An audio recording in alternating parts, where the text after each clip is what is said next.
మంతెన సత్యనారాయణ గారి ఆశ్రమం లాంటివి ఢిల్లీలో కనీసం 50కి పైగా ఏర్పాటు చేయాలి. అప్పుడే ఢిల్లీలో కాలుష్యాన్ని కొంతవరకు నివారించవచ్చు. దీని గురించి ఒకసారి చూద్దాం. ఇప్పుడు ఢిల్లీలోని యమునా నది ఉంది. యమునా నది పూర్తిగా కాలుష్యభరితంగా అయిపోయింది. దానికి యమునా నదికి 2 పక్కల వాల్వులు కట్టాలి, అంటే వాల్స్ కట్టాలి అన్నమాట. గోడలు పకడ్బందీగా వరద నియంత్రణ గోడలు లాంటివి ఏర్పాటు చేయాలి. ఏర్పాటు చేసి యమునా నదిలో పూడిక బాగా పెరిగిపోయిందనమాట. రోజుకి 1,00,000 క్యూసెక్కులు వచ్చినా సరే వెళ్ళిపోయేటట్లు పూడిక తీసి యమునా నది నుంచి వెళ్ళిపోయేటట్లు చూడాలన్నమాట. యమునా నదికి దాదాపు ఎక్కువగా 10,00,000 క్యూసెక్కులు యమునా నదిని వరద వస్తుంది. ఈ 10,00,000 క్యూసెక్కుల వరద యమునా నదిలో వెళ్ళిపోయేటట్లు దాన్ని అతి భారీ వరద ఎంత వస్తుందో చూసుకుని దానికి తగ్గట్టు యమునా నదికి క్యాచ్మెంట్ ఏరియాని ఏర్పాటు చేసుకుని దానికి రివర్ ఫ్రంట్ లాగా ఏర్పాటు చేయాలన్నమాట. ఆ రివర్ ఫ్రంట్ దగ్గర మంతెన ఆశ్రమం లాంటివి దాదాపుగా 50కి పైగా నిర్మించాలన్నమాట. అలాగే యమునా నదికి దాదాపుగా 22 చిన్న చిన్న నాళాల నుంచి వచ్చే మురికి యమునా నదిలో కలుస్తుంది. అలాగే ఓక్లాలోని శుద్ధి ప్లాంటు, గాజియాపూర్లోని శుద్ధి ప్లాంటు ఇవన్నీ ఉన్నా సరే ఇంకా ప్రస్తుతానికి 1,500 మిలియన్ గ్యాలన్ల నీరు శుద్ధి చేసే కెపాసిటీ కావాలి. దాదాపుగా 3,000 మిలియన్ల గ్యాలన్లు శుద్ధి చేసే నీరు కెపాసిటీ ఉన్నాయి సివరేజ్ ట్రీట్మెంట్ ప్లాంట్లు యమునా నది కాలువల మీద ఏర్పాటు చేయాలన్నమాట. అప్పుడే యమునా నదికి విముక్తి కలుగుతుంది. అలాగే యమునా నది రివర్ ఫ్రంట్ మీద దాదాపుగా 10 లక్షలు కొత్తగా ఇల్లు నిర్మించవచ్చు అన్నమాట. పర్యాటక ప్రాంతంగా అభివృద్ధి చేయొచ్చు. యమునా నదిని బేస్ చేసుకుని ఢిల్లీని అభివృద్ధి చేయాలి. ఏ విధంగా అంటే IDF Indian development force coins ఇస్తుంది అందరికీ. శ్రమశక్తి నుంచి వచ్చే వాళ్ళకి కాయిన్స్ ఇస్తామన్నమాట. అలాగే ఢిల్లీలోని రింగ్ రోడ్డు ఉంది, రింగ్ రైలుకి అనుసంధానంగా కూడా హౌసెస్ నిర్మించాలన్నమాట. యమునా నదిని ప్లస్ రింగ్ రైలుని అనుసంధానిస్తూ కొత్తగా 10 లక్షల గృహాలు నిర్మించి ఐడిఎఫ్కి అక్కడ వసతి సౌకర్యాలు కల్పించవచ్చు. అలాగే ఇప్పుడు మంతెన సత్యనారాయణ గారి ఆశ్రమంలోనే ఒక వ్యక్తి ఒక నెల గడపాలంటే దాదాపుగా 25,000 రూపాయల దాకా ఖర్చు అవుతుంది. కానీ ఇప్పుడు రివర్ ఫ్రంట్ డెవలప్ చేసుకోగలిగితే వాళ్ళకి అంతే సౌకర్యాలు కల్పిస్తూ వాళ్ళకు అందులో పనిచేసినందుకు నెలకు 30,000 శాలరీ కూడా ఇవ్వచ్చు అన్నమాట. దాదాపుగా 10 లక్షల మంది పర్యాటకులకి తక్కువ రేటుకి వసతి సౌకర్యాలు కల్పించవచ్చు యమునా నది బేస్ చేసుకొని. ఇంకా యమునా నదిలో ఎన్ని ఉన్నాయి వాటిలన్నీ ఈ వీడియోలో చర్చిద్దారు. ఈ వీడియోలని యమునా నది ఎంత శుభ్రంగా అయింది, ఎక్కడి నుంచి ఎలా వస్తుంది అన్ని వీడియోలు వస్తున్నాయి, చూస్తూనే ఉండే. యమునా నదిలోని ఓక్లా ఫిల్ స్టేషన్ దగ్గర పరిసర ప్రాంతాల్లోని కొత్తగా బస్ స్టాండ్ ఒకటి నిర్మించాలన్నమాట. అది దక్షిణ భారతదేశం నుంచి వచ్చే వాళ్ళందరూ ఈ ఓక్లా దగ్గరే విడిది చేసేటట్లు, అలాగే మధుర, ఆగ్రా, ఈ యమునా నది రివర్ ఫ్రంట్ వ్యాప్తంగా రిసార్ట్స్ని ఏర్పాటు చేయాలి యమునా నదికి అభిముఖంగా. అప్పుడే యమునా నదికి మోక్షం యమునా నదికి వాటర్ అంటే స్వచ్ఛమైన గంగా నీరు ప్రవహించేటట్లు యమునా నదిని చేసుకోవాలి. ప్రస్తుతం యమునా నది వాటర్ కలుషితమైపోయి ఉంది. దాన్ని తాగే నీరుగా తయారు చేయాలన్నమాట. అంత పవిత్రమైనదిగా మార్చాలంటే దానికి ఐడిఎఫ్ ఏర్పాటు చేయక తప్పదు. దీనికి దాదాపుగా 10 లక్షల కోట్ల రూపాయల దాకా యమునా నది ట్రీట్మెంట్కి ఖర్చు అవుతుంది. సివరేజ్ ట్రీట్మెంట్ ప్లాంట్లకి, కనీలకి ఇవన్నీ చేయాలంటే ఐడిఎఫ్ ఏర్పాటు చేసుకోక తప్పదు. ఐడిఎఫ్ ఏర్పాటు చేసుకోగలిగితే మనం యమునా రివర్ ఫ్రంట్ని సబర్మతి రివర్ ఫ్రంట్ కన్నా సుందరంగా ప్రపంచంలో అతి శుభ్రమైన నదిగా యమునా నదిని తయారు చేసుకుని ఢిల్లీ పరిసర ప్రాంతం వాళ్ళకి అందరికీ నది అభిముఖంగా తక్కువ రేట్లకి ఇంటిని అందించవచ్చు. ఇప్పుడు గురుగాం ప్రాంతంలోని ఒక చదరపు అడుగు దాదాపుగా 50,000 నుంచి 60,000 రూపాయల దాకా ఉంది. కానీ యమునా నది ఫ్రంట్ని డెవలప్ చేసుకుంటే అక్కడ చదరపు అడుగు 10,000 రూపాయలకు తక్కువలోనే ఇవ్వచ్చు. చదరపు అడుగు నిర్మాణ ఖర్చు దాదాపుగా చదరపు అడుగుకి నిర్మాణ ఖర్చు 5,000 రూపాయలు అవుతుంది. కానీ దాన్ని అక్కడ గోల్ఫ్ కోర్స్ అని నోయిడాలోని గురుగాంలోని గోల్ఫ్ కోర్స్ అని అదని ఇదని చెప్పి చదరపడుగు 50,000 నుంచి 60,000 రూపాయలు అమ్ముతున్నారు. గోల్డ్ షాప్ ముఖ్యంగా ఉందని అపార్ట్మెంట్ అని ఒక్కొక్క అపార్ట్మెంట్ 190 కోట్లు ఇంతంత ఖరీదు చేసిన అపార్ట్మెంట్లుగా అమ్ముతున్నారు. ఇదంతాను రియల్ ఎస్టేట్ మాఫియా చేస్తుందన్నమాట. అందుకనే కొత్తగా రియల్ ఎస్టేట్ మాఫియా లేకుండా భవిష్యత్తులో నేను భారతదేశంలో రియల్ ఎస్టేట్ మాఫియా నశించవచ్చు ఛాన్సెస్ కూడా చాలా ఉన్నాయి. ఎందుకంటే ఇప్పుడు చైనాలోనే దాదాపుగా 6 కోట్ల ఇల్లులు ఖాళీగా ఉన్నాయి. భారతదేశంలోనే 1 కోటి ఇల్లులు ఖాళీగా ఉన్నాయి, కానీ అక్కడ ఎవరు ఉండట్లేదు. ఇవన్నీ చెప్తున్నా సత్యాలు. ఇప్పుడు ఐడిఎఫ్ కానీ దాదాపుగా 10 కోట్ల కొత్త బిల్డింగ్ నిర్మించిన, నెక్స్ట్ 10 కోట్ల మందికి అండర్గ్రౌండ్లోని హౌసెస్ నిర్మించాలన్నమాట. అండర్గ్రౌండ్ 140 కోట్ల మంది అండర్గ్రౌండ్లోకి భూగర్భ నగరాలుగా నిర్మించుకోవాలి మనం. ఇది ఒక వ్యక్తి 24 గంటలను 8 గంటలు కష్టపడేటట్లు, 8 గంటలు సంపాదించేటట్లు, 8 గంటలు కష్టపడేటట్లు, 8 గంటలు ఎంటర్టైన్మెంట్ చేసేటట్లు, 8 గంటలు నిద్రపోయేటట్లు, అంటే విశ్రాంతి తీసుకునేటట్లుగా ఏర్పాటు చేయాలన్నమాట. 8 గంటలు చాలు మనిషికి విశ్రాంతి, 8 గంటలు ఎంటర్టైన్మెంట్, 8 గంటలు వర్క్ చేయాలి కంపల్సరీగా. ఈ విధంగా మనిషి తన దినచర్యని కానీ ఏర్పాటు చేసుకోగలిగితే ఐడిఎఫ్ ఇదే ఏర్పాటు అనేది కృషి చేస్తూనే ఉంటుంది అన్నమాట ఐడిఎఫ్. అందుకని బెంగళూరులోని ఒక 10 లక్షల మందికి, ఢిల్లీలో 10 లక్షల మందికి, ఢిల్లీ పరిసర ప్రాంతాల్లోని, యమునా పరిసర ప్రాంతాల్లోని గోల్ఫ్ కోర్స్ ఉంది. ఢిల్లీలోనే 4-5 గోల్ఫ్ కోర్సులు ఉన్నాయి. అది మిలిటరీ వాళ్ళు అని ఇవన్నీ ఆ గోల్ఫ్ కోర్స్ ప్రాంతంలోని. నెక్స్ట్ బస్ స్టాండ్లు ఉన్నాయి, ఓక్రా అని, ఆనంద్ విహార్ అని.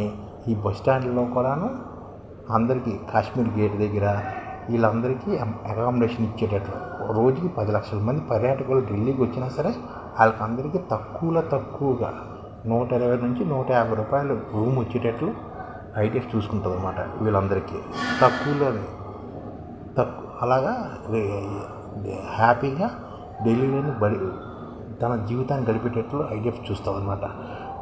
అందరికీ పని చూపిస్తుంది, అందరికీ ఢిల్లీలో వాళ్ళకి అందరికీ ఎంప్లాయ్మెంట్ చూపించేటట్లు. మన భారతదేశంలో నిరుద్యోగం లేకుండా చేయడమే ఐడిఎఫ్ కర్తవ్యం.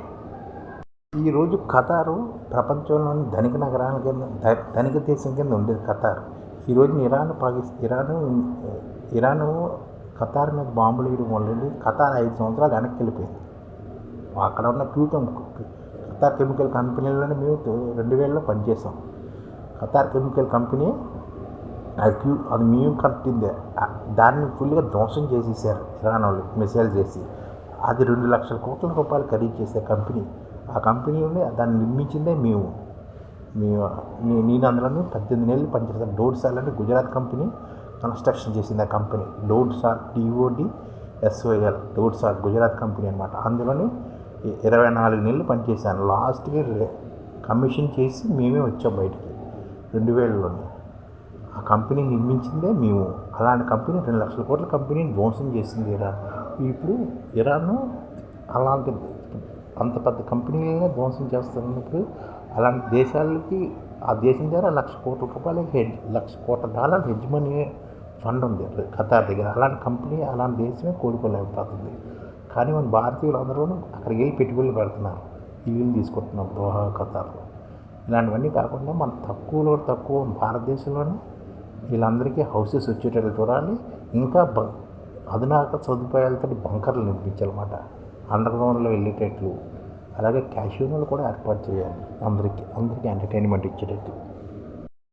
భారతీయులందరూ సెక్స్ టూరిజం కింద థాయిలాండ్, మలేషియా అక్కడికి వెళ్ళిపోతున్నారు. వాళ్ళే ఇక్కడికి వచ్చేటట్లు ఆ యొక్క థాయిలాండ్ నుంచి అమ్మాయిలు, మలేషియా నుంచి అమ్మాయిలు వీళ్ళందరూ ఇండియాకి వచ్చేసి ఎంప్లాయ్మెంట్ ఎక్కడ క్యాషినోలో పని చేసేటట్లు మనం చేసుకుని మనకు అందరికీ ఎంప్లాయ్మెంట్ వస్తుంది. క్యాషినోలోని పని ఇక్కడ ఐడిఎఫ్ ద్వారా సంపాదించి ఆ వ్యక్తులు తన ధనాన్ని ఐడిఎఫ్కి పెట్టుబడి కిందే పెడతారు, స్టాక్ మార్కెట్లో పెట్టుబడి పెడతారు, మన కంపెనీలో పెట్టుబడి పెడతారు. ప్లస్ ఐడిఎఫ్లో పనిచేసే డబ్బులు వచ్చిన డబ్బుని ఐడిఎఫ్ అసెట్స్ నిర్మించడానికి ఉపయోగిస్తారు. ఈ విధంగా ఐడిఎఫ్ తన మనీని జనాలకు అందరికీ ఉపయోగపడేట్లు, అలాగే రైల్వేస్ని ఫుల్గా డెవలప్ చేయాలి. 100% విద్యుదీకరణ రైల్వేస్లోని. ఇప్పుడున్న వందే భారత్ రైళ్ళు, బుల్లెట్ ట్రైన్లు ఎన్ని భారతదేశంలో నిర్మించుకోవచ్చు అన్నమాట ఐడిఎఫ్ని ఏర్పాటు చేసుకోగలుగుతాం. ఇప్పుడున్న వేగంతో మనం చేస్తే ఇంకో 25 సంవత్సరాలు పడుతుంది భారతదేశంలో బుల్లెట్ రైలు రావడానికి. దాదాపుగా 10,000 కిలోమీటర్ల బుల్లెట్ రైల్స్ భారతదేశంలో ఏర్పాటు చేయడానికి ఆస్కారం ఉంది. 10 నుంచి 15, 20,000 కిలోమీటర్ల బుల్లెట్ రైలు. కానీ ప్రస్తుతానికి ఇదే స్పీడ్గా మనము గత 10 సంవత్సరాల నుంచి ఒక 500 కిలోమీటర్ బుల్లెట్ రైలు కూడా వేసుకోలేకపోయాం. కానీ వచ్చే 10 సంవత్సరాలను భారతదేశం 20,000 కిలోమీటర్ల హై స్పీడ్ బుల్లెట్ ట్రైన్స్ ఏర్పాటు చేసుకోవచ్చు ఐడిఎఫ్ కానీ ఏర్పాటు చేసుకోగలిగితే. ఎందుకంటే దానికి పెట్టుబడి ఐడిఎఫ్ఏ పెట్టుబడి పెడతారు. ఇండియన్ డెవలప్మెంట్ ఫోర్స్లోని 10 కోట్ల మంది పనిచేస్తారు. వీళ్ళే వీటికి పెట్టుబడి పెడతారన్నమాట. వీళ్ళ ఇన్కమ్ ద్వారా వీళ్ళకి వచ్చే ఇన్కంలోనే ప్రతి నెల 10,000 రూపాయలు ఐడిఎఫ్కి పెట్టుబడి కింద పెడతారు. 10,000 రూపాయలు తిండి ఖర్చు ఖర్చు పెట్టుకుంటారు. 10,000 రూపాయలు ఎంటర్టైన్మెంట్ ఖర్చు పెడతారు. 10,000 రూపాయలు ఐడిఎఫ్లోని పెట్టుబడి పెడతారు. వాళ్ళకి వచ్చే నెలకు 30,000 శాలరీలోని. ఈ విధంగా మన ఐడిఎఫ్ని అనుసంధానం చేస్తూ భారతదేశం డెవలప్మెంట్కి వాడుకోవచ్చు అన్నమాట. మంతెన సత్యనారాయణ గారి ఆరోగ్యాలయంలోని ఎన్ని ఫెసిలిటీస్ ఇస్తున్నారు. ఇదే ఫెసిలిటీస్ రిసార్ట్లో లభించాలంటే నెలకు 50,000 రూపాయలు అవుతుంది. కానీ ఐడిఎఫ్ ఏమో నెలకు 10,000 రూపాయలకే ఇన్ని ఫెసిలిటీస్ ఇచ్చేటట్లు ఏర్పాటు చేస్తారు. మన నెలకి 10,000 రూపాయల్లోనే ఇప్పుడు మంతెన సత్యనారాయణ గారి ఆశ్రమంలో ఎన్ని రకాల వసతులు లభిస్తున్నాయో అన్ని రకాల వసతులు లభించేటట్లు ఐడిఎఫ్ చూసుకుంటారు.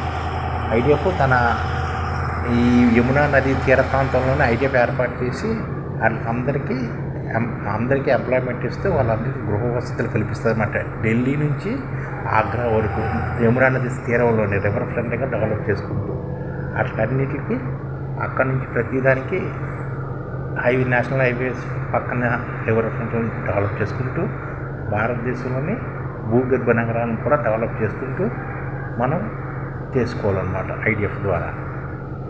ఈ విధంగా రివర్ ఫ్రంట్ బేస్ చేసుకుని యమునా నదిని బేస్ చేసుకుని పోర్టులు అన్నీ ఏర్పాటు చేసుకుని ఆహార భద్రతను ఏర్పాటు చేసుకుంటూ విదేశాలకి ఆహార ఎగుమతులు చేసుకుంటూ మారద్రవ్యాలను చేసుకుంటూ నిలుపుకుంటూ ముందుకు కృషి చేయాలన్నమాట. విదేశీయులందరూ భారతదేశంలోనే వచ్చేటట్టు విదేశీయులు ఎవరైనా ₹1,00,00,000 డిపాజిట్ చేయగలిగితే భారతదేశంలోనికి ₹1,00,00,000 నుంచి ₹2,00,00,000 డిపాజిట్ చేయగలిగితే ఐడిఎఫ్కి వాడికి 3 స్టార్ అకామిడేషన్ ఇచ్చేటట్లు ఆ వ్యక్తికి జీవితాంతరం 3 స్టార్ అకామిడేషన్ తోటి వసతి సౌకర్యాలు కల్పిస్తూ ఐడిఎఫ్ తన పెట్టుబడిని సమకూర్చుకుంటుంది అనమాట. దాదాపుగా 10 కోట్ల మంది 5 కోట్ల మందిని మనిషి దగ్గర ₹1,00,00,000 చొప్పున 5 కోట్ల మంది దగ్గర పెట్టుబడి కింద తీసుకోగలిగితే అదే మనకి ఐడిఎఫ్కి పెట్టుబడి కింద ఉంటుంది అనమాట. వాళ్ళ జీవితాంతరం 3 స్టార్ అకామిడేషన్ 5 స్టార్ అకామిడేషన్ చెప్పి వసతి సౌకర్యాలు కల్పిస్తారు అన్నమాట. హాస్టల్ ఫెసిలిటీస్ ఇస్తుంది. వాళ్ళ జీవితాంతరం మన హై స్పీడ్ ట్రైన్లో ప్రయాణించవచ్చు, భారతదేశంలో ట్రైన్లో ప్రయాణించవచ్చు, రవాణా సౌకర్యాలన్నీ ఫ్రీగా పొందొచ్చు అనమాట. ఐడిఎఫ్ కార్డు తీసుకుని. అంటే ఇది గోల్డెన్ కార్డ్ టైప్ అనమాట. ₹1,00,00,000 గోల్డెన్ కార్డు లాంటి తెస్తారన్నమాట. ఐడిఎఫ్ రెస్టారెంట్లో భోజనం చేయొచ్చు, ఐడిఎఫ్ వాహనాల్లో ప్రయాణించవచ్చు, ఐడిఎఫ్లో భూగర్భ ప్రాంతాల్లో బస చేయొచ్చు, ఐడిఎఫ్లోని సమస్త సౌకర్యాలు కల్పిస్తుంది అన్నమాట. భారతదేశంలో 400 కోట్లు కిలాలు ఉన్నాయన్నమాట. వాటన్నిటి దగ్గర రిసార్ట్ని ఏర్పాటు చేస్తుంది. ప్రతి నదీ సంగమ ప్రాంతాల్లో రిసార్ట్స్ని ఏర్పాటు చేస్తుంది అన్నమాట. ప్రతి హిల్ స్టేషన్లోని రిసార్ట్స్ ఏర్పాటు చేస్తుంది. దాదాపుగా 10,000 ప్రాంతాల్లోని రిసార్ట్స్ని ఏర్పాటు చేస్తుంది అన్నమాట ఐడిఎఫ్ భారతదేశంలోని. ఇట్లా అన్నిటి దగ్గర ఎక్కడ ఆధ్యాత్మిక చింతన కావాలంటే ఆధ్యాత్మిక చింతన ప్రాంతాల్లోని రూములు లభించేటట్లు, ట్రెక్కింగ్ చేద్దామంటే ట్రెక్కింగ్ ప్రాంతంలో రూములు లభించేటట్టు, హిస్టారికల్ ప్రాంతాలు చూద్దామంటే హిస్టారికల్ ప్రాంతాల్లో రూములు లభించేటట్లు, స్పోర్ట్స్ కాంప్లెక్స్లోనే ప్రాక్టీసులు చేస్తున్నప్పుడు స్పోర్ట్స్ డెవలప్మెంట్ కోసం కృషి చేస్తున్నప్పుడు ఆ ప్రాంతంలో కూడాను వాళ్ళకి వసతులు లభించేటట్లు ఎన్ని ఐడిఎఫ్ చూసుకుంటుంది అన్నమాట. ఐడిఎఫ్ దాదాపుగా $10 ట్రిలియన్ కంపెనీగా ఏర్పాటు చేస్తారన్నమాట. ఇప్పుడు బ్లాక్ రాక్ ఎలాగుందో బ్లాక్ రాక్ కన్నా పెద్ద కంపెనీ కింద ఐడిఎఫ్ ఏర్పాటు అవుతుంది అనమాట. ఇది అలా షాడో బ్యాంకింగ్ టైప్ అనమాట. భారతదేశంలోని మన రూపాయికి ప్రత్యామ్నాయంగా ఐడిఎఫ్ పనిచేస్తుంది. అలాగే రాజస్థాన్ యొక్క ప్రాంతంలోని కూడాను అందరికీ రాజస్థాన్ ఎడారిలోని తక్కువ రేటుకి విద్యుత్ ఉత్పత్తి చేసేటట్లు, ఆ విద్యుత్ని ఢిల్లీ అంతా వాడుకునేటట్లు నేషనల్ గ్రిడ్కి కనెక్ట్ చేస్తారన్నమాట ఐడిఎఫ్. అంటే భారతదేశంలోని అతి తక్కువ ధరకే ₹2 ₹3 యూనిట్ కరెంట్ లభించేటట్లు ఐడిఎఫ్ చూస్తుంది అనమాట. వాటితోటి అండర్ గ్రౌండ్ సిటీలో కావాల్సిన ఫెసిలిటీసు ప్లస్ 10 కోట్ల మంది ఫారినర్స్ ఇండియాలోని గడపడానికి వీలుగా రిసార్ట్ని ఏర్పాటు చేయడం ఇవన్నీ ఐడిఎఫ్ చేస్తుంది అనమాట. వీటిగా అంతే పెట్టుబడి ఇదంతా 25 సంవత్సరాల నుంచి కృషి చేస్తూ నిర్మించుకున్న గల్ఫ్ దేశాలు యూఏ అనగా, దుబాయ్ అనగా, అబుదాబి అనగా, ఖతార్ అనగా, కువైట్ అనగా ఇవన్నీ సర్వనాశనం అయిపోయారు దెబ్బకి. ఇప్పుడు ఇజ్రాయెల్ వాళ్ళు ఎలాగ బతుకుతున్నారు? వాళ్ళకి యుద్ధాలు వచ్చినా సరే వాళ్ళు భయపడక యుద్ధాలతో సహజీవనం చేస్తున్నారు. అలాగే భారతీయులు భవిష్యత్తులో యుద్ధాలు వచ్చినా సరే భయపడకుండా ఉండాలంటే ఐడిఎఫ్ని ఏర్పాటు చేసుకోక తప్పదు. భారతదేశం ప్రస్తుతం ఒక మినీ స్విట్జర్లాండ్ లాగా డెవలప్ చేసుకోవాలి, అంటే న్యూట్రల్ దేశంలాగా. స్విట్జర్లాండ్ ప్రతి ఒక్కరికి బంకర్ ఉంది, ప్రతి వ్యక్తి నివాసంగా ఉండడానికి బంకరు. మూడో ప్రపంచ యుద్ధం వచ్చినా సరే భారతీయులు కనీసం ఒక 50 కోట్ల మంది బతికేటట్లు మనం ఇప్పుడు నుంచే సౌకర్యాలు కల్పిస్తూ ముందుకు సాగాలన్నమాట. అప్పుడే భవిష్యత్ తరాలకి మనం చేసే మేలు. అలాగే స్పేస్లో కూడా భారతదేశం తన సొంత స్పేస్ స్టేషన్ నిర్మించుకోవాలి. స్పేస్ టూరిజాన్ని కూడా అంటే అంతరిక్ష టూరిజాన్ని కూడా మన భారతదేశం డెవలప్ చేయాలి. అంతరిక్ష టూరిజం కూడా భారత ఫెసిలిటీస్ ఇచ్చి ఎవరైనా సంవత్సరానికి ఒక వారం రోజులు అంతరిక్షంలో గడిపి వచ్చేటట్లు డెవలప్ చేయాలన్నమాట. అందరికీ అందరూ అందుబాటులో వచ్చేటట్లు. అది అలాగే అన్ని టూరిజం లాగా సెక్స్ టూరిజం కూడా భారత్ డెవలప్ చేయాలి. విదేశీయులు దుబాయ్లోని ఎలాగా ఒకప్పుడు దుబాయ్ కనిపించనగా ఉండదు, అందరికీ బయటకు ఒకలా కనిపిస్తుంది. చీకటి సామ్రాజ్యం కూడా దుబాయ్లో ఉంది. ఏంటంటే దుబాయ్ ప్రాంతంలోని అన్ని దేశాల లేడీస్ అక్కడ వ్యభిచారం జరుగుతుంటుంది. మేము 98 నుంచి 2006 వరకు మేము అక్కడ చూసాం కూడాను. ఆ వ్యభిచారం జుమ్మరాత్ జుమ్మాకి మిగతా రోజుల్లో కూడా జరుగుతుంది. అన్ని దేశాల యొక్క అన్ని దేశాల నుంచి కూడా జనాలు వస్తూనే ఉంటారు. 3 months వీసా చేసుకుని సంపాదించుకొని పోతూనే ఉంటారు. ఇది జరుగుతున్న సత్యం, అక్షర సత్యం. కాలుష్యాన్ని లేని భారతదేశాన్ని నిర్మూలన చేయాలన్నా, సమస్యలు లేని భారతదేశాన్ని అభివృద్ధి చేయాలన్నా, యువతరాన్ని ముందు నడిపించాలన్నా భారతదేశంలో ఐడిఎఫ్ ఏర్పాటు చేయక తప్పదు. ఐడిఎఫ్ ఏర్పాటు చేసుకుంటే మనకి ఏ కష్టాలు ఏ నష్టాలు లేకుండా మన ఐడిఎఫ్ని సుఖప్రదంగా నడుపుకోవచ్చు. ఐడిఎఫ్ అంటేనే అందరికీ ఆమోదయోగ్యంగా 8 గంటలు అందరికీ పని కల్పించడమే ఐడిఎఫ్ లక్ష్యం. ప్రతి మానవుడు హ్యాపీగా భారతదేశంలో జీవించడానికి భారతదేశం ద్వారా దాదాపుగా 200 కోట్ల మందికి ఆహారాన్ని ఇచ్చే కెపాసిటీ భారతదేశానికి ఉంది. ఫర్ ఎగ్జాంపుల్ ఆంధ్రప్రదేశ్ని తీసుకోండి. ఆంధ్రప్రదేశ్లోని 400 లక్షల ఎకరాల భూమి ఉంది. ఇందులోని మనం దాదాపుగా 200 లక్షల ఎకరాలకి సాగు యోగి కల్పించాం. మిగతా ల్యాండ్ అంతా నిష్ప్రయోజనంగా ఉందన్నమాట. దాంట్లో కూడా రకరకాల పంటలు పండించవచ్చు. రకరకాల వాణిజ్య పంటలు పండించవచ్చు అనమాట. ఆహార భద్రత కల్పించవచ్చు. భవిష్యత్తులోని ఆఫ్రికా ఏమో 300 కోట్ల జనాభా అవ్వచ్చు. భవిష్యత్తులో ఆఫ్రికా ప్రస్తుతం 100 కోట్లు ఉంది. భవిష్యత్తులోని ఇంకో 200 కోట్ల జనాభా ఆఫ్రికా ప్రాంతంలో పెరగచ్చు. ఎందుకంటే ప్రస్తుతం చీకటి ఖండంగా ఆఫ్రికా ఉంది, కానీ భవిష్యత్తులోని జనాభా విస్ఫోటం ఆఫ్రికాలో జరుగుతుంది అనమాట. ఎందుకంటే అక్కడ అంతా యంగ్ పాపులేషన్ ఉంది, అంతా పిల్లలు బాగా డెవలప్ అవుతున్నారు ఆఫ్రికా పరిసర ప్రాంతాల్లోని. వాటి జనాభా కాబట్టి భవిష్యత్తులోనే వాటికి వచ్చే ఫుడ్ షార్టేజ్ని భారతదేశం తీర్చేటట్లు ఈ రోజు నుంచి భారతదేశం తన ఫుడ్ షార్టేజ్ తనకు తానుగా స్వలంబన సాధిస్తూనే ఇతర దేశాలకు ఎగుమతి చేసేటట్లు ఐడిఎఫ్ కృషి చేస్తుంది అనమాట. ఐడిఎఫ్ అంటేనే ఇవన్నీ పనులు చేసుకోవడానికి ఐడిఎఫ్ ఏర్పాటు చేసుకుంటాం అనమాట. అది ఐడిఎఫ్ యొక్క పరమ కర్తవ్యం. ఏ సమస్యలు లేని భారతదేశాన్ని నిర్మూలించడమే ఐడిఎఫ్ తక్షణ కర్తవ్యం కింద ఉంటుంది అనమాట. ఐడిఎఫ్ అంటేనే భారతదేశంలో సమస్యలు అనేవి ఉండవు.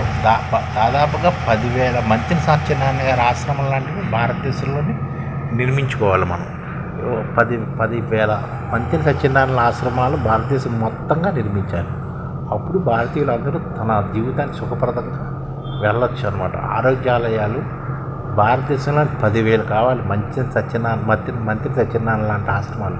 కానీ మంత్రి సత్యనారాయణ ఆశ్రమాలను ప్రస్తుతం నెలకి 40,000 రూపాయలు తీసుకుంటుంది. 40 నుంచి 40,000 రూపాయలు తక్కువ అవుతుంది. కానీ 10,000 రూపాయలకి మంచి సత్యనారాయణ ఆశ్రమంలో ఎన్ని ఫెసిలిటీస్ లభిస్తున్నాయో అన్ని ఫెసిలిటీస్ 10,000కే వచ్చేటట్లు ఐడిఎఫ్ చూస్తుంది అనమాట. ఒక వ్యక్తి 10,000 రూపాయలు డిపాజిట్ చేయగలిగితే నెలకి ఆ వ్యక్తికి మంచి సత్యనారాయణ గారి ఆశ్రమంలో ఎన్ని సౌకర్యాలు లభిస్తున్నాయో అన్ని సౌకర్యాలు లభించేటట్లు ఐడిఎఫ్ చూసుకుంటుంది అనమాట. ఐడిఎఫ్ తక్షణ కర్తవ్యం కూడా ఇదే. ఎందుకు ఐడిఎఫ్ నిర్మించాలన్నది మాటికి ఎందుకు చెప్తున్నానంటే ఐడిఎఫ్ నిర్మించుకోగలిగితే ఏ సమస్యలు లేని భారతదేశాన్ని మనం నిర్మించుకోవచ్చు అన్నమాట.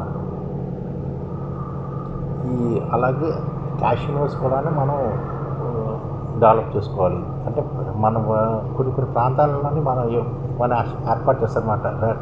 రెడ్ లైట్ ఏరియాలాగా కొన్ని ప్రాంతాలని ఎంటర్టైన్మెంట్ జోన్లు ఏర్పాటు చేస్తాం. అక్కడ వ్యభిచారం జరుగుతుంది, క్యాషినోలు జూదాలు కూడా జరుగుతాయి అన్నమాట. ఆ ప్రాంతంలో వెళ్ళాలంటే రిస్ట్రిక్టెడ్. అక్కడ ఐడిఎఫ్ కాయిన్ చాలా మనం అయ్యేటట్టు చేసుకోవాలి. మనం భారతదేశంలో మకావా లాంటి ప్రదేశాలు, లాస్ వేగాస్ లాంటి ప్రదేశాలు కూడా మనం డెవలప్ చేసుకోవాలి భారతదేశంలోనే అంతర్గతంగా. ఢిల్లీలోని మురుగునీటిని శుద్ధి చేయడానికి ఢిల్లీ జల్ బోర్డు ఆధ్వర్యంలో సుమారు 37 మురుగునీటి శుద్ధి కర్మాగారాలు ఉన్నాయన్నమాట, ఎస్టీఎఫ్లు. ఇవి రోజుకు వందలాది మిలియన్ గ్యాలన్లు మురుగునీటిని శుద్ధి చేసి యమునా నదిలో కలవకముందే శుద్ధి చేస్తున్నాయి అన్నమాట. ఈ ఏంటంటే ఓక్లా ఒకటి, రిటాలా ఒకటి, కేశవపూర్ ఒకటి, కొండ్లి అని ఇలాగ దాదాపుగా పెద్దవి ఒక 6 ఉన్నాయి. ఓక్లాలో ఉన్నది ఆసియాలోని అతిపెద్ద మురుగునీటి శుద్ధి కేంద్రం అనమాట. ఇక్కడ రోజుకు సుమారుగా 564 MLT మురుగునీటిని శుద్ధి చేస్తున్నారు. అలాగే Keshavpur STF sewerage treatment plant పశ్చిమ ఢిల్లీ ప్రాంతాల నుంచి వచ్చే మురుగునీటి శుద్ధి చేస్తుంది. అలాగే రిటాలా అనేది వాయువు ఢిల్లీలోని మురుగునీటిని శుద్ధి చేస్తుంది. అలాగే కొండ్లి అన్నది తూర్పు ఢిల్లీ ప్రాంతాల కోసం శుద్ధి చేస్తుంది అన్నమాట. అలాగే యమునా విహార్లో కూడాను ఉత్తర తూర్పు ఢిల్లీ కోసం ఇక్కడ సివరేజ్ ట్రీట్మెంట్ చేశారన్నమాట. అలాగే పాప్సిత్లోని ద్వారకా మరియు చుట్టుపక్కల ప్రాంతాల కోసం ఇక్కడ ఎస్టీపీ ఉంది. అలాగే కరవాల్ నగర్లో కూడాను ఉంది. అలాగే సాగర్పూర్లోని, నజఫర్గఢ్లోని కూడా ఉన్నాయన్నమాట. ఓక్లాలోని ఫేజ్ 1, ఫేజ్ 2, ఫేజ్ 3, ఫేజ్ 4 ఎస్టీపీలు వివిధ దశలు ఉన్నాయన్నమాట. ఈ ప్లాంట్ ఢిల్లీలోని యమునా నది కాలుష్యం తగ్గించడం కీలక పాత్ర పోషిస్తుందన్నమాట. ఈ ఓక్లాలో ఉన్న మురుగునీటి శుద్ధి కేంద్రం ఢిల్లీ ప్రభుత్వం యాజమాన్యం ఈ నది కోసం ఎంతో కృషి చేస్తుంది. యమునా నది శుద్ధి కోసం మురుగునీటి సామర్థ్యాన్ని దాదాపుగా 1500 MLGకి పెంచుతుందన్నమాట ఇది. అలాగే Chandrawala treatment plant 103 MGL million gallon లీటర్లను శుద్ధి చేస్తుంది. అలాగే వజీరాబాద్లో 132 గ్యాలన్ శుద్ధి చేస్తుంది, మిలియన్ గ్యాలన్లు. అలాగే హజీర్పూర్లో 225 మిలియన్ గ్యాలన్లు నీటిని శుద్ధి చేస్తుంది. అదే నంగోలీలోనే ఉన్నది, అది 40 మిలియన్ గ్యాలన్లు నీటిని శుద్ధి చేస్తుంది. అలాగే భగీరథలో ఉన్నది 105 మిలియన్ గ్యాలన్ నీటిని శుద్ధి చేస్తుంది. సోనిపూర్ విహార్లో 140 మిలియన్ గ్యాలన్ నీటి శుద్ధి చేస్తుంది అన్నమాట. ఇలాంటివి 37 దాకా ఉన్నాయి ఢిల్లీలోని యమునా నది కాలుష్యం తీవ్ర స్థాయికి చేరిందనమాట. నీటి శుద్ధి కర్మాగార సామర్థ్యాన్ని మించి అమ్మోనియా స్థాయిలు అంటే 8 ppmల కంటే ఎక్కువగా పెరగడం వల్ల తాగునీరు సరఫరా కూడా తీవ్ర అంతరాయం కలుగుతుందన్నమాట. అలాగే యమునా నదిలోకి పారిశ్రామిక వ్యర్థాలు శుద్ధి చేయని మురుగునీరు నదిలో కలవడం వల్ల నది విషపూరితమైన మురుగుతో నిండిపోయిందన్నమాట. తాగునీటి ఉత్పత్తి 30% వరకు తగ్గిపోయింది. యమునా నది కాలుష్యం ఇలా చూస్తుంటే అధిక అమ్మోనియా స్థాయిలో ఉందన్నమాట. నీరు శుద్ధి ప్లాంట్లు కేవలం 1 ppm అమ్మోనియాను మాత్రమే శుద్ధి చేయకూడదు. కానీ యమునాలోని 8 ppm పెరగడంతో శుద్ధి ప్రక్రియ చాలా కష్టం అవుతుందన్నమాట. అలాగే పారిశ్రామిక రసాయన వ్యర్థాలు కూడా విపరీతంగా ఉంటున్నాయన్నమాట. నాణ్యత లేని డిటర్జెంట్లు మరియు మురుగునీటి వల్ల నదిలో విషపూరితమైన మురుగు కూడా వస్తుంది. అలాగే నిర్వహణ లోపం దాదాపుగా 22 మురుగునీటి కాలువలు శుద్ధి చేయకుండా నీరుగా ఆ మురుగునీటిని యమునాలో వదిలేస్తున్నాయి అన్నమాట. దీనివల్ల వేలాది కోట్లు ఖర్చు చేసినా యమునా ప్రక్షాళన కావట్లేదు అనమాట. కాలుష్యం వల్ల ఢిల్లీలోని కాలింది, కుంజు వంటి ప్రాంతాలు నీటి సరఫరా నిలిచిపోవడంతో ప్రజలు కూడా ఇబ్బంది పడుతున్నారు. పరిష్కార మార్గాలు ఏంటంటే మురుగునీటి శుద్ధి ప్లాంట్లను ఆధునీకరించి సమన్వయంగా చేయాలన్నమాట. నదిలోకి వ్యర్థాలు వదిలే పరిశ్రమలపై కఠిన చర్యలు తీసుకోవాలి. నిజ సమయ నీటి నాణ్యత పర్యవేక్షణ కూడా చేయాలన్నమాట. నవనీకరణలు అంటే కాలుష్య నియంత్రణకు BIS ప్రమాణాలైన డిటర్జెంట్లు, సబ్బులు నిషేధించాలి. అలాగే యమునా కాలుష్యకారంగా నీటి కొరత రాకుండా చూసుకోవాలన్నమాట. ఢిల్లీలోని 40 కిలోమీటర్ల మేరగా ప్రవేశిస్తుందన్నమాట యమునా నది. హర్యానాలోని పల్లావతి ప్రవేశించి అస్గర్పూర్ వద్ద ఉత్తరప్రదేశ్లోకి ఇది ప్రయాణిస్తుంది.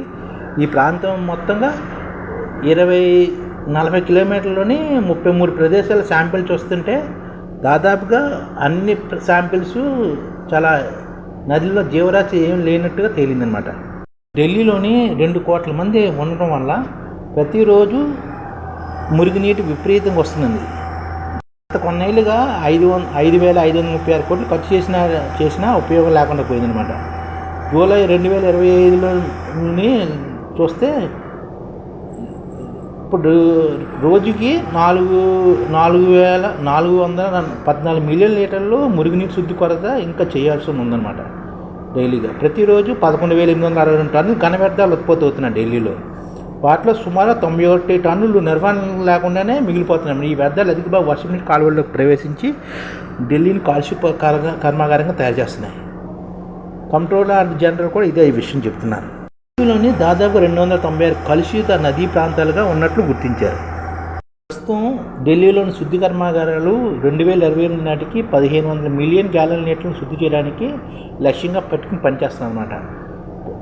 ప్రస్తుతం ఢిల్లీలోని అన్నీ కలిపి 764 మురుగునీటి శుద్ధి చేసి ఉమ్మడి సామర్థ్యం మాత్రమే ఉన్నాయన్నమాట. ఇది ఇంకా 20% వరకు లోటు ఉంది. అలాగే ఢిల్లీ ప్రభుత్వం 2027 కల్లాను ఇంకో 9,644 మిలియన్ గ్యాలన్లకి శుభ్రం చేయాలని ఎస్టీవీని కొత్తగా నిర్మిస్తుంది ఢిల్లీ. వివిధ రాష్ట్రాల్లో నదుల మధ్య నీటి పెంపకాల గొడవలు ఉన్నా, అలాగే ఢిల్లీకి జీవనాది యమునా నది కూడా ప్రస్తుతం వివాదాస్పదంగా అన్నమాట. డిసెంబర్లో జరిగే ఎన్నికలు, గతంలో జరిగిన ఢిల్లీ అసెంబ్లీ ఎన్నికల ముందు రాజకీయ పార్టీల మధ్య తీవ్ర చర్చాంశంగా ఇది మారిందన్నమాట. నదీ కాలుష్యం, నీటి సరఫరాపై సమస్యలపై వివిధ పార్టీలు ఇచ్చినా సరే రేఖా గుప్తా వచ్చి కొత్తగా బీజేపీ ముఖ్యమంత్రి రేఖా గుప్తా వచ్చిన తర్వాత కొంతవరకు పనులు జరుగుతున్నాయి. యమునా నదికి ఎంతో చరిత్ర ఉంది భారతదేశంలో. ఈ రోజు నుంచి కాదు, మన తాతల కాలం నుంచి. కానీ ఈరోజు యమునా అనేది ఢిల్లీలోని ఒక మురికి కూపం కింద తయారైందనమాట. గడ్డ అంటే మురికి కాలేకని తయారు చేశారు యమునా నదిని. ఇది ఎవరు చేశారు? మనమే చేసుకున్నాం. అందుకనే ఐడిఎఫ్ ఏం చేస్తుంది అంటే యమునా నదిని సుందరీకరిస్తుంది. ఢిల్లీలోని ఒక డంపింగ్ యార్డ్ ఉంటుంది. ఆ డంపింగ్ యార్డ్ హైట్ ఎంత ఉంటుందంటే మన కుతుబ్ మినార్ కన్నా హైటు. దాదాపుగా 60-70 ఎకరాల్లోని 20 అంతస్తుల బిల్డింగ్ ఎంత హైట్ ఉంటుందో అంత హైట్లోని 60-70 ఎకరాల్లోని ఒక డస్ట్ కింద తయారు చేశారు. చెత్త అంతా తీసుకెళ్ళి అక్కడ వేస్తున్నారు. ఆ డస్ట్ అంతా యమునా నదిలోకి వెళ్తుంది. యమునా నదిని సర్వనాశనం చేస్తాం దుంపదేగా. ఇప్పుడు యమునా నదిని డెవలప్ చేసుకోవాలన్నా, ఆ డంపింగ్ యార్డ్లు అన్నీ డెవలప్ చేసుకోవాలన్నా, రింగ్ రోడ్లు డెవలప్ చేసుకోవాలన్నా భారతదేశంలో ఐడిఎఫ్ ఏర్పడక తప్పదు. ఐడిఎఫ్ భాస్కర్ చెబుతున్నాడు, మీరు అందరూ పాటించండి. ఎందుకంటే మన ఐడిఎఫ్ని ఏర్పాటు చేసుకుంటేనే యమునా నదికి పూర్వ వైభవం అంటే మన మోక్షం లభిస్తుంది. అంటే సబర్మతి రివర్ లాగా గుజరాత్లో సబర్మతి రివర్ ఫ్రంట్ని ఎలా డెవలప్ చేశారో అలాగే మంతినాశ్రమం ఎలా ఉంది, కృష్ణానది తీర పక్కన మంతినాశ్రమంలో ఎలా ఉందో అలాగా యమునా నది తీరం ప్రకారం ఢిల్లీలోని వరదలు వచ్చినా యమునా నది ఢిల్లీలోకి రాకుండా సైడ్ వాల్లు కట్టించుకుని ఆ సైడ్ వాల్ రివర్ ఫ్రంట్ ఏర్పాటు చేసుకుంటూ అక్కడ మనుషులు ఉండేటట్లు ఆ ప్రకృతితో మమేకమై జీవించేటట్లు 10 లక్షల మందికి ఉద్యోగాలు కల్పించవచ్చు. 10 లక్షల మందికి ఎంప్లాయ్మెంట్ చూపిస్తూ రోజుకి నెలకు 30,000 రూపాయలు శాలరీ ఇస్తూ యమునా నదిలోని మంచినీరు ప్రవహించేటట్లు చేసుకోగలిగితే మనం సాధించినట్టే. ఇప్పుడు ఢిల్లీలోని 2 డంపింగ్ యార్డులు ఉన్నాయి. ఒకటి 40 ఎకరాలు ఓకలాలో ఉంది, రెండోదేమో ఢిల్లీలోని ఇటు గుజరాత్ వెళ్తున్నారు. ఇప్పుడు ఢిల్లీలోని కాశ్మీర్ గేటు మీదకి ఒత్తిడి పెరుగుతుంది. రైల్వే స్టేషను మెట్రో ఉంది, అండర్ గ్రౌండ్ మెట్రో, 3 మెట్రోలు కాశ్మీర్ గేట్లో కలుస్తాయి. అందుకనే ఇప్పుడు మనం దక్షిణ భారతదేశం నుంచి వెళ్ళే వాళ్ళందరూ ఓకలాలోనే ఉండిపోయేటట్లు, ఓకలాలోనే పెద్దగా ఈ 60 ఎకరాల్లోనే బస్ స్టాండ్ కట్టాలి. ఇప్పుడు చెత్త తీసేస్తున్నాం కదా ఐడిఎఫ్, ఆ చెత్తను కుతుబ్ మినార్ హైట్ అంత ఉన్న చెత్తనంతటిని కరెంటు కింద తయారు చేస్తుంది ఐడిఎఫ్, ఇండియన్ డెవలప్మెంట్ ఫోర్స్. ఇప్పుడు ఆ 60 ఎకరాల ల్యాండ్ ఖాళీ అయిపోద్ది. అక్కడ దక్షిణ భారతదేశం నుంచి ఢిల్లీకి ఎవరైనా వెళ్ళాలనుకుంటే వాళ్ళు అక్కడికి వెళ్ళేటట్లు వాళ్ళందరికీ అక్కడ అకామిడేషన్ 100 రూపాయలకే రూమ్ వచ్చేటట్లు ఢిల్లీలోని. ఈ రోజున ఢిల్లీలోని ఎంత ఉంది రూమ్ రెంటు? 1000 రూపాయలు ఉంది. ఒక వ్యక్తి ఒక రోజు ఢిల్లీలో గడపాలంటే ఒక రోజుకి హోటల్ ఛార్జ్ 1000 రూపాయలు తీసుకుంటున్నారు. ఈ 60 ఎకరాల్లోని యమునా నది తీరంలోని మనం డెవలప్ చేసుకోగలిగితే 100 రూపాయలకి ఒక వ్యక్తికి ఈ రూమ్ ఇవ్వచ్చు. ఆ విధంగా 10 లక్షల మందికి ఢిల్లీలోని ఎవరైనా చూడడానికి, తెలుగు రాష్ట్రాల్లో పర్యాటక ప్రాంతంగా చూడడానికి సంఘటిత రంగాల్లో ఏ విధంగా ఉద్యోగాలు ఏర్పాటు చేయగలిగితే కనీస నెల జీతం 30,000 వరకు ఏ విధంగా ఇవ్వవచ్చు, ఏ విధంగా ఒక్కల ప్రాంతంలోని యమునా నది దాదాపుగా 50 కిలోమీటర్లు ప్రయాస్తుంది. అలాగే మధుర వీడియోలు మీకు కావాలంటే నుంచి ఆగ్రా ఈ ప్రాంతం అంతటిలో డెవలప్ చేసుకుంటే ఢిల్లీలోని ఆ నది పరిశుభ్రం పరుచుకోగలిగితే మన అన్ని సమస్యలు ఫ్యామిలీ మెంబర్స్కి షేర్ చేయండి. దానికి ఏం చేయాలంటే ఐడియా ఏర్పాటు చేసి తప్పదు. ఇప్పుడు యమునా నదిలోని మంచినీరు ప్రవహించట్లేదు. ఇంతకుముందు